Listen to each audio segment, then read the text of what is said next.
አድማጭ ተመልካቾቻችን እንደምን ሰነበታችሁ? ዛሬ ስለ ኳታር አንዳንድ መረጃዎችን እነግራችኋለሁ። ተከታተሉኝ፣ አብረን እንቆያለን።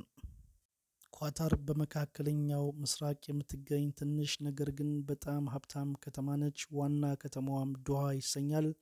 የህዝብ ብዛቷ 3 ሚሊዮን ሲሆን በአብዛኛው ህዝብ ከውጭ ሀገር የመጣና የኳታር ዜጎች በቁጥር እስከ 400 ሺህ የሚጠጉ ናቸው። ኳታር በዘይትና በተፈጥሮ ጋዝ በጣም ታዋቂ ሀገር ስትሆን የሀገሪቱ ዋና ገቢ ከኤልኤንጂ ጋዝ፣ ነዳጅ፣ ንግድና ባንክ ይገኛል። በዓለም ላይ ትልቅ የጋዝ ላኪ ሀገር ስለሆነች የሀብት ኢኮኖሚዋን በጣም አጠንክሮላታል። በጤና ግንባታ፣ ሆቴል ሽያጭ፣ ደህንነትና ኬር ጊቪንግ ዘርፍ ብዙ ሰዎች ይሰራሉ። ኢትዮጵያውያንም በዚሁ ተቀጥረው ይሰራሉ ማለት ነው። በዶሃ ትልቁ ሞሎች፣ ፓርኮች፣ የባህል ዳርቻዎችና ዘመናዊ መዝናኛ ቦታዎች ይገኛሉ። የ2022ን ፊፋ ወርልድ ካፕም እንዳዘጋጀች የቅርብ ጊዜ ትዝታችን ነው።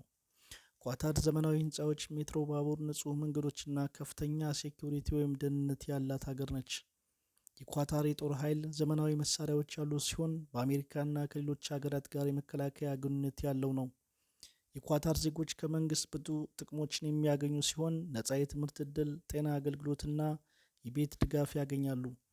በኳታር ሴቶች በመንግስትና በህብረተሰብ ውስጥ ክብር ይሰጣቸዋል። በትምህርት፣ በስራ፣ በሕክምናና በመንግስት ቢሮዎች ይሰራሉ። ብዙ ሴቶች ከፍተኛ ትምህርትም ይማራሉ።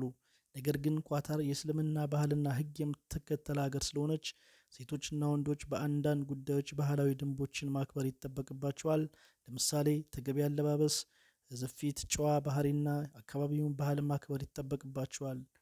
ለሴቶች ደህንነት አበክራ የምትሰራ ሀገርም ሆና ትታወቃለች። ከኢትዮጵያ ወደ ኳታር በአየር ለመብረር 4 ሰዓት የሚፈጅ ሲሆን በግምት ከ2300 እስከ 2600 ኪሎ ሜትር ይፈጃል። ዋናው ሃይማኖት እስልምና ሲሆን ዋና ቋንቋቸው ደግሞ አረበኛ ሆኖ ነገር ግን በስራና በተለያዩ ቦታዎች እንግሊዝኛም ይነገራል። የአየር ንብረቷ በጣም ሞቃት ስትሆን በበጋ ወቅት ከ40 ዲግሪ ሴንቲግሬድ በላይ ሊደርስ ይችላል። ያለ ኤሲ እንቅስቃሴ የለም ማለት ነው። የወንጀል መጠን በጣም ዝቅተኛ ሆኖ ይመዘገባል። የእግር ኳስ በጣም ተወዳጅ ስፖርት ሲሆን ከህንድ፣ ኔፓል፣ ፊሊፒንስ እና ከተለያዩ ዓለማት የሚመጡ ዜጎች በተለያየ ስራ ላይ ተሰማርተው ይገኛሉ። ነገር ግን ከኢትዮጵያ ወደ ኳታር የሚሄዱ ወንዶች ግን ሁሌም የሚታወቁት በስቃይ ሲያሳልፉ እንደሆነ መረጃዎች ይተርካሉ። አንድ በደላላ ተታሎ የሄደ ኢትዮጵያዊ ስራ አገኛለሁ፣ ቤተሰቤን እረዳለሁ ብሎ ኳታር ከገባ በኋላ ነገር ግን ከ1 ዓመት እስከ 1 ዓመት ከ6 ወር በስራ አጥነት ሲንከራተት በረሃብ ሲጎዳ የሚታይበት ሁኔታ እንዳለ ይታወቃል። ከኢትዮጵያም ገንዘብ እየተላከላቸው ለቤት ክራይና ለምግብ እንደሚከፍሉ መረጃዎች ያሳያሉ።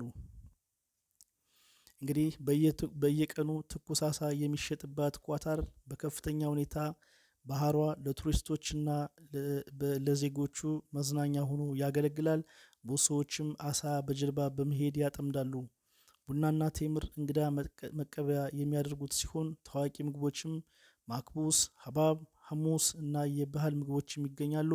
ዘመናዊ ሆስፒታሎች መሃል ሐማድ ሜዲካል ኮርፖሬሽን ሲጠቀስ ሐማድ ኢንተርናሽናል ኤርፖርት ደግሞ በዓለም ደረጃ ታዋቂ ከሆኑ አየር መንገዶች መካከል አንዱ የኳታሩ ነው ማለት ነው።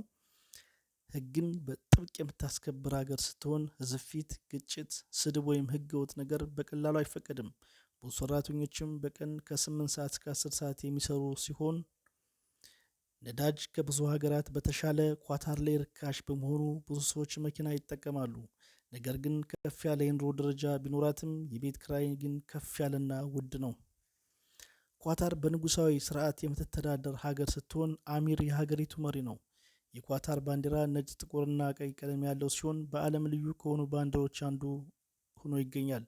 አልጀዚራ በኳታር የተመሰረተ ዓለም አቀፍ ዜና ተቋም በባህር ውስጥ ዶልፊን፣ የባህር ወፎችም ጭምር ይገኛሉ። ብዙ በረሃ ያላት ሀገር ስትሆን የግመል ውድድር፣ የበረሃ ሳፋሪ ታዋቂ ሆነው ይካሄዳሉ። ውድ አድማጮቻችን ኢትዮጵያውያን ወደ ኳታር የትኛውም ደላላ እንወስዳለን ብሎ ከእናንተ ገንዘብ ተቀብሎ ከዛ በኋላ ኳታር ሂዶ የሚገጥማችሁ ነገር እጅግ በጣም አስቸጋሪ ስለሆነ ምክሬን እንድትቀበሉኝ ይፈልጋለሁ። ማንኛውም ኢትዮጵያዊ ወደ ኳታር ለመሄድ መጀመሪያ ከኢትዮጵያ ሆኖ በትክክል ስራ ለማግኘቱና ለመቀጠሩ ዋስትና አግኝቶ ቢሄድ መልካም ይሆናል እላለሁ።